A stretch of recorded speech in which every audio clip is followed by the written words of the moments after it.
the need for a business license and so on because they were operating a business without a license. So I wanted to clarify that the previous ordinance did not create the ability for people to run Airbnbs in any particular neighborhood, but that it was attempting to begin a course of regulation for something that was already going on. Can you clarify that for me? No, you're correct. There was nothing on the books limiting it or regulating it all. But this ordinance did not create the ability to run any sort of short-term rental in Cedar City. It was an attempt to monitor short-term rentals that were already going on. Isn't that correct? Correct. Thank you very much for your time.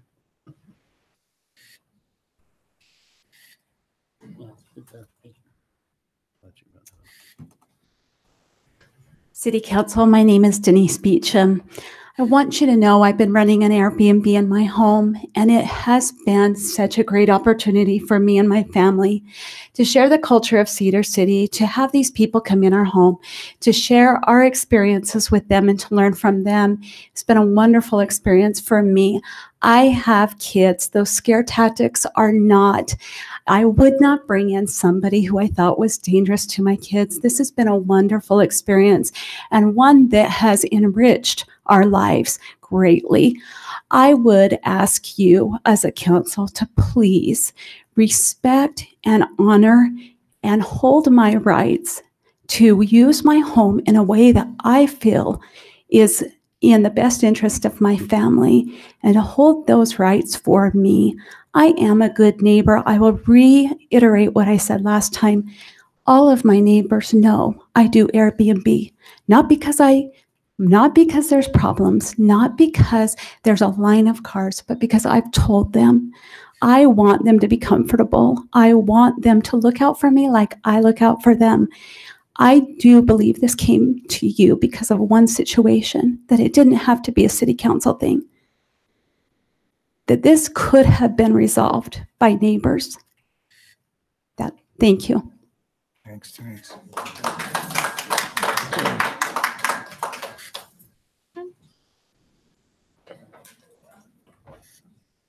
Hi, my name is Jim Howells. I just wanted to add one thing here. Yes, there's been a lot spoken about the Hunsaker's place with a 30-person capacity. But what that really did was bring the short-term rental issue to the forefront. I think it's time that the city really addresses this seriously. It's not a simple matter, and I think there needs to be limits. Thank you.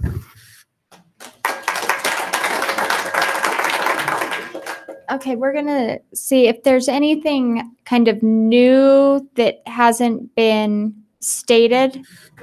That would be wonderful. Here's the news flash. You still haven't stated your name, though, Norm. Will you state your name for the record? Norm Forbush. Hi, I live on Ridge Road. I'm in the area affected. And I challenge the Hunsakers to keep it as family only. Come and live in their home. Problem solved. We do have a problem that needs to be approved and taken care of with our Airbnbs. Let's get with it and take care of it. But please respect our R1 and our family orientation in our neighborhood.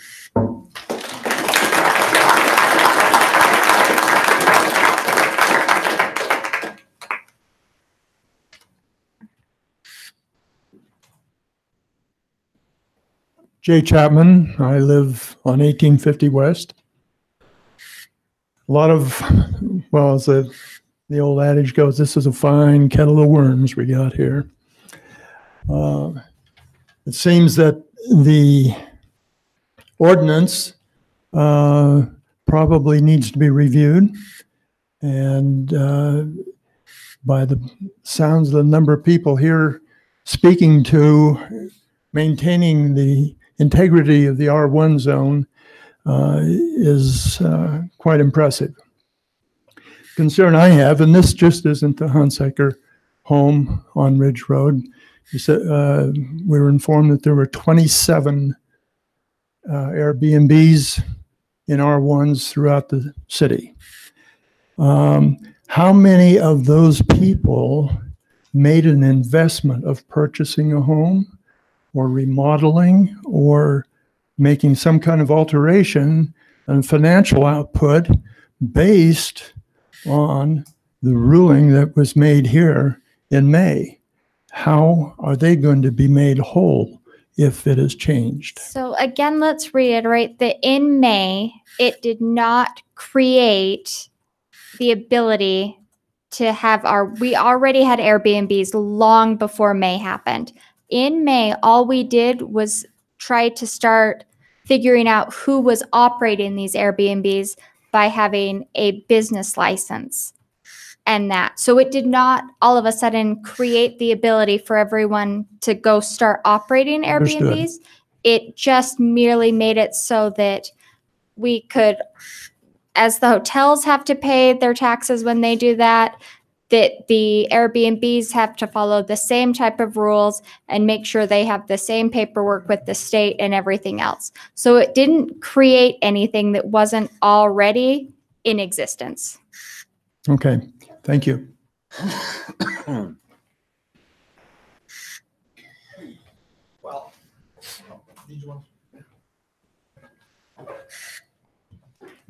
My name is Brad Orton, and I live on in an R2 zone on 200 West. I know there was some discussion in some of the other meetings that I had been to about the business license and about when they establish a business license and pay the license, they indicate how many parking spaces they have.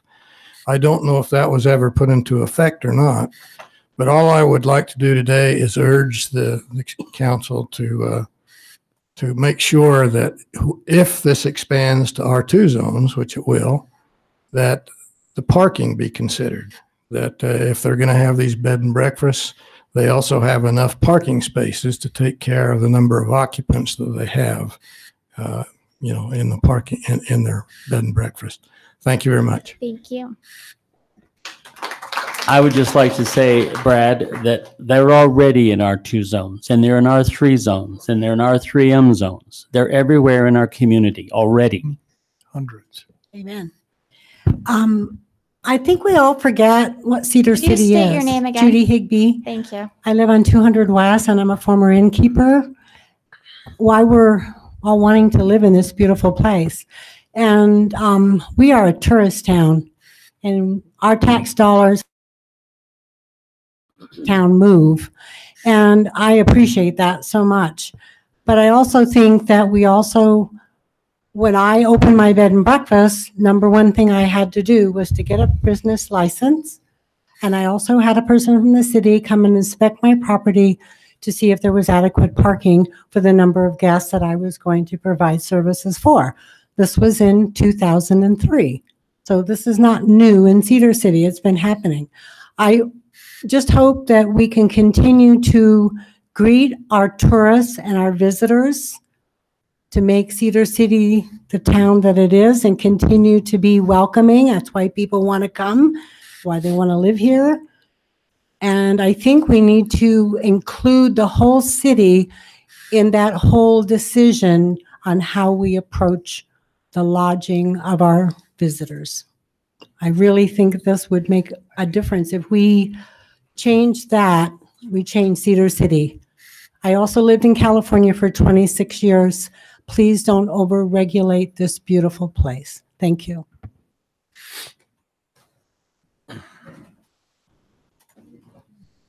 Okay, and with that, are there any new public comments?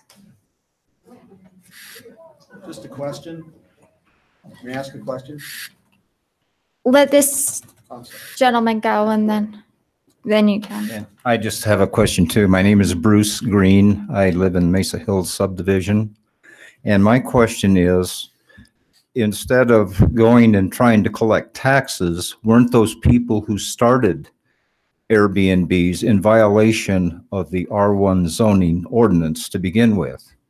And why action wasn't taken against them at that point? That's my question.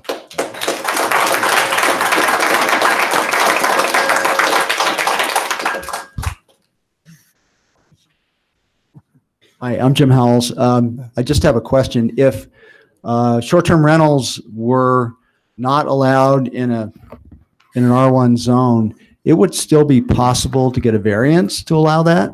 Is that not correct? Get a zoning variance? Anybody know the answer to that? That's kind of outside of how our variance ordinance is written. That was one of the proposals that came from the Kennys, would be to change that to make that an additional avenue. But we'd have to rewrite some of the ordinance to make that work. But that is a possibility then. Correct. And that would require more stringent oversight of the application process rather than just getting a business license. Depends on the board who's granting them. Probably. Thank you. Most likely. Just 30 seconds, Randy Allen. Again, everybody was trying to do good in May, I think. But to say it didn't change things, I think is probably not quite correct, because if somebody comes to me and says, can I do an Airbnb in an R1 in Cedar?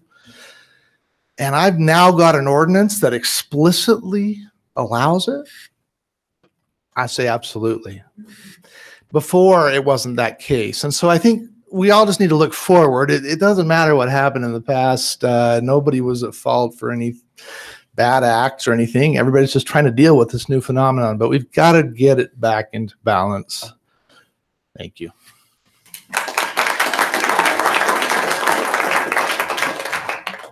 Okay. Not seen any new. We will close the public hearing on this. It will be on the action agenda for next week. And we appreciate all of you coming and voicing your concerns in a very civil, respectful manner. Like, the difference between our government and what we've seen lately is that we can have conversations like this in a very respectful forum. So thank you all that have come, and this will be on our action agenda for next week. Thank you all very much. Thank you. Thank you. And we'll let the clear out for a second before we. Yes, we do.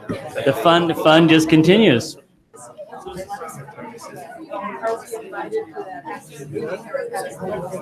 Meeting's not over. Yes. You didn't get it? Really? Yeah. It's on our Google Drive. I can't forward it because you didn't. Yeah, it's on a special drive. I don't know. Okay. I suppose I could share that with you. You know how to do that? Are you on the list? Thank you,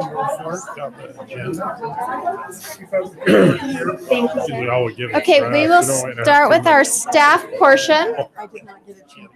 It's item number 10. We're gonna have to wait for a little bit. I've been on vacation. So. You know how to forward it to yourself. Yes, Go ahead. yes, you're on my list, but we're in the middle of meetings. Okay, so we will go to item number 10, consider a property donation gift to Cedar City. Okay, this is out at 800 South and Main Street. This is the Wells Fargo Bank right here. We've been dealing with the development of Levitt's up here to get them the utilities they need and everything that they need to put in that new family housing complex they're putting over next to IFA.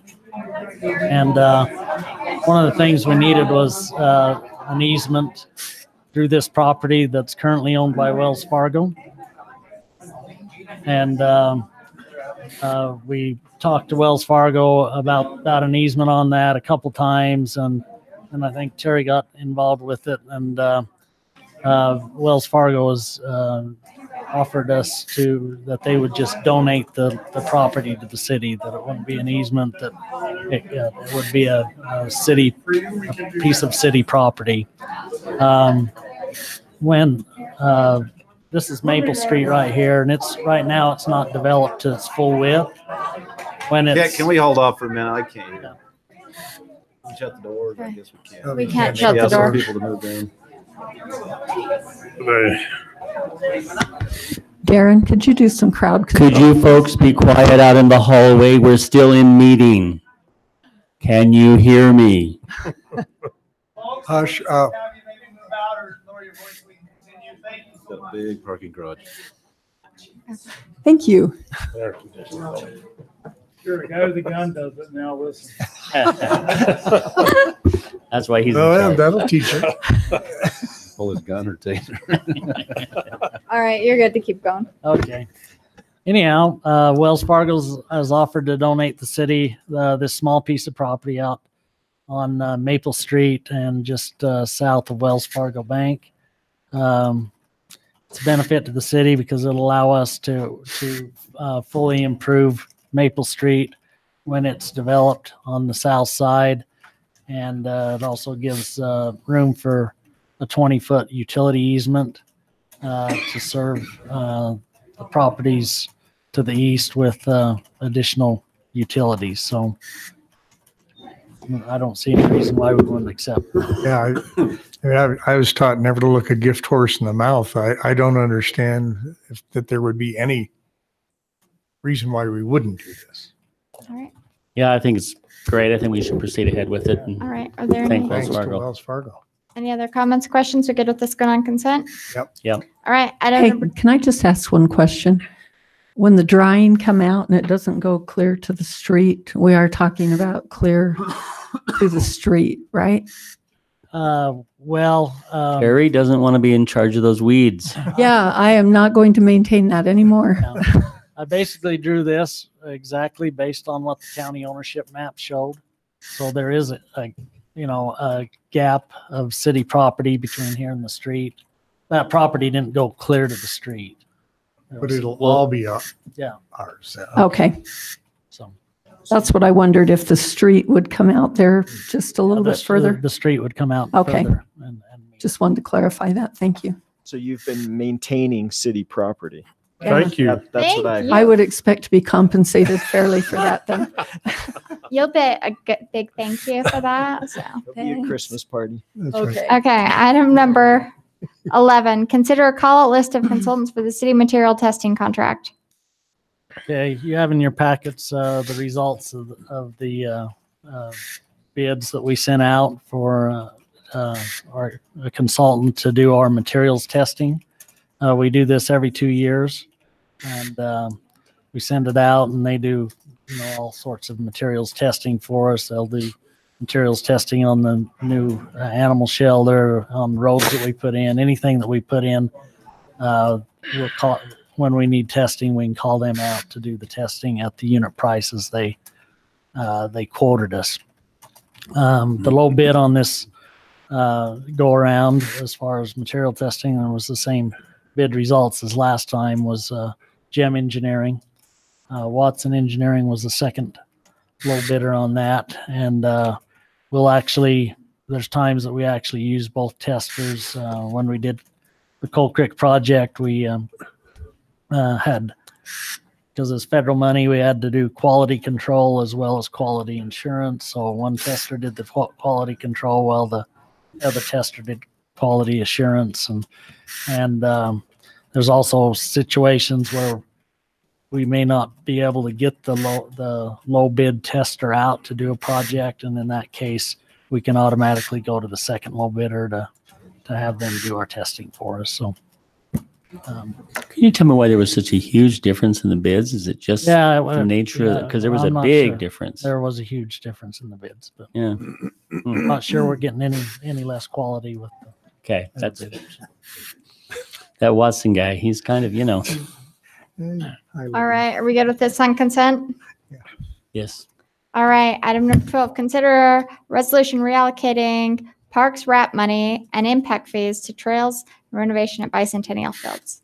So we asked you to do this last winter when we wanted to finish the lighting project at the baseball fields at the Hills. We moved some money that was designated as impact fees up to the field at the Hills, and we moved some wrap tax off the field of the Hills and put it down at Bicentennial to try and spruce up down there a little bit. So the good news is the lights are up, they work, everything's great up at the field of the Hills, and Kit did an amazing job, and we saved $78,000 up there. that we didn't spend on that project out of that budget. The bad news is we had the materials testers go down to the Bicentennial facility and test the footings and foundation of the existing building, and well, they're not good. So in order to finish that project, we have to raise that existing building, including digging out what's underneath it and start from scratch. So that project's going to get a little more expensive. So that we're back to you again to ask you to move some RAP tax and some impact fees. We're asking you to move RAP tax monies over to Bicentennial Park and a like amount of impact fees to the trails. Is this RAP tax money from 2018? This is RAP tax money that was allocated a number of years ago for trail expansion. Oh, I see. Okay. And we've been stymied on trail expansion, and we haven't made any progress in A while. a while. Yeah, quite a few years. So the money can get moved and spent. It would benefit the Bicentennial Park. Mhm. And we can move that money along. Now, just so you know what the Bicentennial Park idea is right now, they're going to raise that building that's in the middle. They're going to get rid of everything that's there. They're going to replace it with a new building, single story. Most of the equipment that we maintain in that building right now will be moved south into some sheds that we'll put up, equipment sheds we'll put up behind the baseball fields. They're a little closer to the soccer fields over there, a little more accessible. We'll put up some new shade structures over the bleachers. The existing ones connect to the top of the two-story building, so they're coming down when the building comes down. We'll put some new shade structures. Those structures will also serve to catch foul balls so people don't get hit. They're planning on removing some of the asphalt that runs in between the baseball fields, replacing with sod. Moving a main water line that serves the property so it's not in the middle of the parking lot. And eventually what we want to do, either with this money or a combination of this money and another funding request, is to resurface that parking lot. I was going to say the parking lot's in really bad shape. So the underneath the parking lot is good.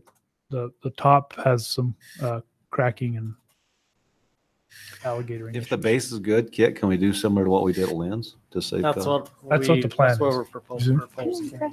I want to compliment Kit on the ball fields at the up on the hill. I mean, that we go by there on a Friday night, and it is just magnificent. It just really shines. It's wonderful. So well done. I think he should get the next 5 minutes Well, off. when you got somebody like Musco that supplies that system and it's just all plug and play system, it's pretty easy to look Well, good. it just turned out very, very nice. Mr. Bittman, I just have one other question on Bicentennial. And I haven't been by in about a week, but I go by a lot, just checking things out. And is a signage in here anywhere? Because there's no sign anywhere that says it is Bicentennial Park. There is one. There's a great big concrete monument sign that says Where's the sign? Bicentennial Park, and it's currently located at the cemetery. I was going to say, I know I didn't see it when I drove by. So we purchased, with the assistance of Iron County, they gave us a grant out of their tourism monies. We purchased large monument signs for all of our parks. Okay. They were all delivered a few months ago. They're all staged behind our cemetery facilities. And we're just getting our crews out to put a foundation in and lay the sign in. And Very good. Thank Yeah. you. Thank you. Did we have a place? I forget anything, Ken? We could get a Bicentennial Park. Headstone. Ken Nelson, Leisure Services Director. I just wanted to add, Paul is correct, and the signage is getting poured next week for those signs.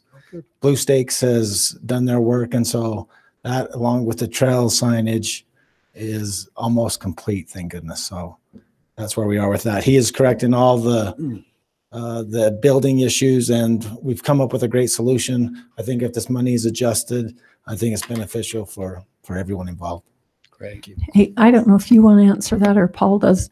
If we move money over to the trails, is it for new trail? Have we designated a place we're doing it or improvements? So the trails money that we'd replace with impact fees would have to go for new infrastructure because it's impact fees.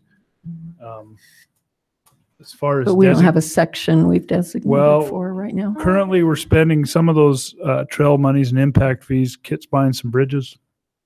They're going up on the south east side of town to go over some washes on the mountain bike trails up there. And then we've got to move on where we're going to expand our trail system next. Do we go further west towards Cross Hollow? Do we go north end of town towards Fiddlers? There's a lot of ways we can go. But we do have money there to do it. Okay. Okay. So this will go on the action agenda. All right. Item number 13, review bids for the Animal Adoption Center.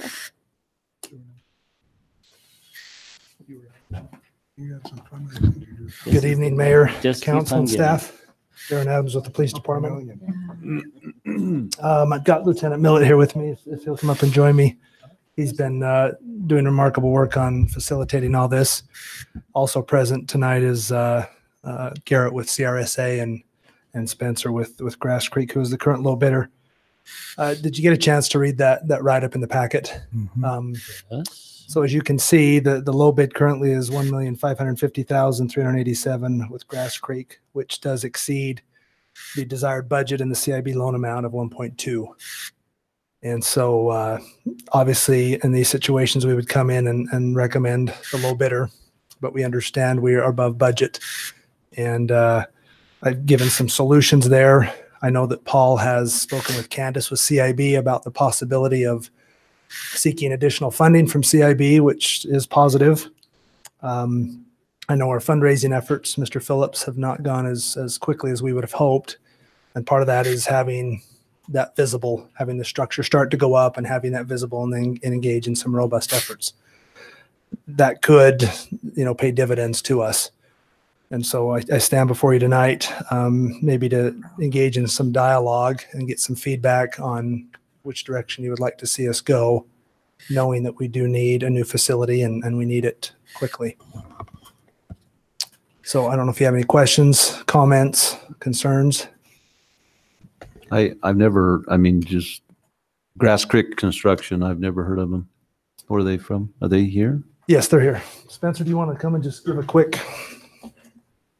background? My name is Spencer Richens with Grass Creek Construction. I am the president and owner. I guess quick background, I come from a long line of construction in my family. My mom was the oldest Layton child. You've probably heard of Layton Construction. Mm-hmm. My grandfather was the founder of Layton Construction. That's where my construction experience began. Since then, I've started my own company about 18 years ago. I live in St. George and reside there, but we have project managers in Salt Lake and as well as Nevada. But we are a smaller firm, but we have lower overhead, hence probably the low bid. We've built many structures that are much more complicated and more complex than what your animal shelter is. I'd be happy to provide you with any information, any contacts, any past referrals, any clients, anything that you would hope to get. I am a smaller firm, and this would actually be only the second project we would ever have done in Cedar City. But we are excited, and we, through our relationship with CRSA Architecture, were invited to bid, and we're excited to bid, and we were excited that we were the low bid. So, and I don't know if you saw, but we were significantly lower due to some relationships that we have with some subcontractors that have recently done work on structures similar to yours down in Ivans. Their confidence in what was being put in their bids created a very competitive number for us. And because of past experience with other contractors, they only submitted the bid with us. So that I know that gave us a significant competitive edge, and that's why we were the lower bid. As I mentioned to the officers here, there's some value engineering that we've looked at. We've been on the phone with a couple of your staff, working to try to see what we can do to keep your the integrity of your building, but still save you money on maybe some things that are in excess. And we've got some ideas of what we can do, and we were going to plan the next few days to try to put those together. But anything else I can do to any questions? Spencer, can you tell me maybe what the difference, am I still there? Yep. The difference is between what the cost estimates were from the architectural firm and the actual bid, because there's quite a bit of difference there. And usually the architectural cost estimates are a little closer. Right. I would credit it right now to our shortage of labor costs and the excessive amount of work that's available. There was definitely some numbers that I was getting from subcontractors that they were of the attitude, we don't need this. Yeah. That's what I thought. Yeah. So luckily we have a really good, I mean, we were a little bit, significantly over the 1.2, but we had some subs that enjoy working with us and have long-standing relationships with, and they were willing to give us competitive pricing. But we're seeing a rise due to labor shortages across the board. So I appreciate that. Could you give us a list of some of your, just maybe forward a list of some of your latest projects? Forward or give verbally? No, give them to us. Oh, just yeah. Maybe in writing. Thank Sure. you. Appreciate it. Anything else? Maybe past clients as well, referrals? Sure. Yeah. Talk to Great. them. Thank you. Okay. Yeah.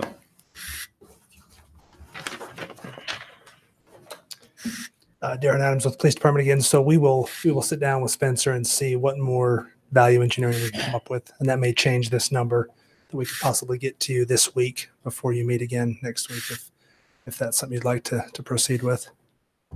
So kind of throughout this process, we've had questions back and forth about what point are we all in, or at what point can we still stop? This is it. So if we say we're all in, we'll exercise one of those other options to find the additional funding. Hopefully there's some savings. Hopefully there's more fundraising, or we're not in. The only other option that I can see is if we don't proceed with one of these is we stop it, and we've paid all the money to architectural firms and everybody else, and we end up doing nothing. And then let's say 3 years from now, we decide that maybe we can do it. We got to start all over again. Correct? Yep. I mean, that was a question, but I mean, well, there is the potential to, and I'll just give you some background. I mean, when we had the crash in 2008, I can think of one project that was built back when we were all starving and just praying that we could keep our guys busy without having to lay them off. And one job that I remember was the Quail Creek DNR building we built, or it was built down at Quail Creek. And I think they built that building for $500,000. And I think that building right now would probably be $1.5 million. It'd probably be 3 times. So one option is, I mean, there's some softening in the market in California. I don't know if that's going to translate this. I know lumber prices are dropping some. We could wait a little bit. I mean, we've still got the plans. We've still got I know that's not what some people want to hear, but we've still got the plans. We've got all that work done. We could wait until the market maybe, I mean, I'm not wishing for anything bad, but we have secular prices, and that's something we can always look at too, is waiting a little bit. So that's an option. the bid prices hold for what? 60 days, 90 days, 30 days? What is it?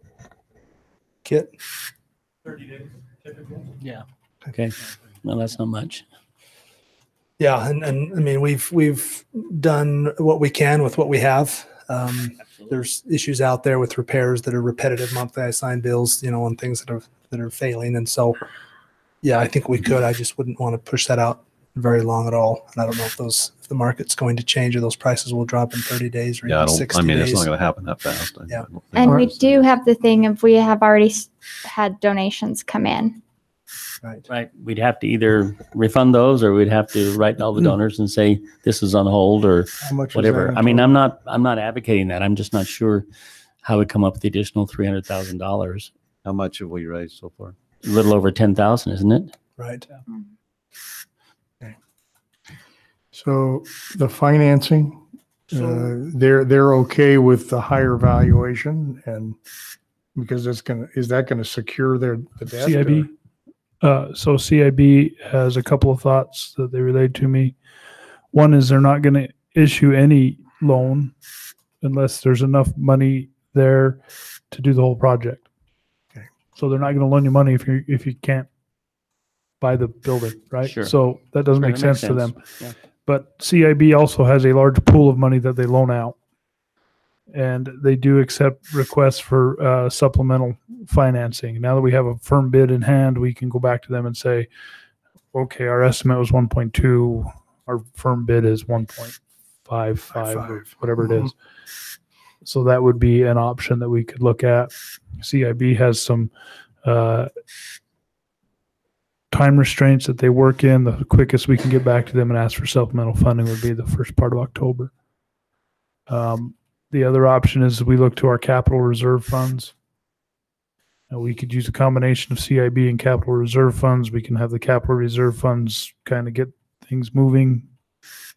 CIB will reimburse us for every expense that we've had since the loan was originally awarded, which was last November, I think. So if we kick the project off now, started by the end of August, early September, and incurred costs, then CIB would still reimburse those costs. What fund does the repayment come from? The repayment for this loan is purely general fund money. Okay. The way it's structured now, the payments would be $65,000 a year, roughly. It's right around there. If we borrow an extra $300,000, I'd have to run the math again, but I think we're still under $100,000 a year.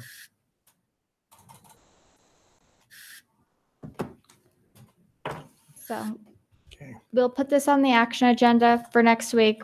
And at that point, we need to make a decision as far as. Well, do we think we'll have any more new information between now and next Wednesday? Even if Grass Creek has some ideas on how we can save some money or value engineer some stuff out, I think the decision's still the same. Do we proceed now or not? And Grass Creek and the architects can work together. I don't reasonably anticipate that they're going to squeeze back down to underneath the 1.2 million. It just doesn't look like that's feasible. From the conversations we've had this week, maybe they get closer to 1.45, somewhere in that ballpark, but it's still substantially in the 1.5 ballpark. I probably need to disclose that this came across my desk before I left the country for 10 days. I'm not sure if we bid this job or not, but we did bid it. Okay. All right. So I didn't know if my estimator put a number in or not. So I just wanted to make that note. Move to adjourn this meeting and go into closed session. Thank you. Second. Thank you. Item 6. We removed item 6 from the agenda. Yeah, we did that at the beginning. Okay, so I need a roll call vote to go into closed session. We'll start with Councilwoman Hartley. Aye. Aye. Aye. Aye.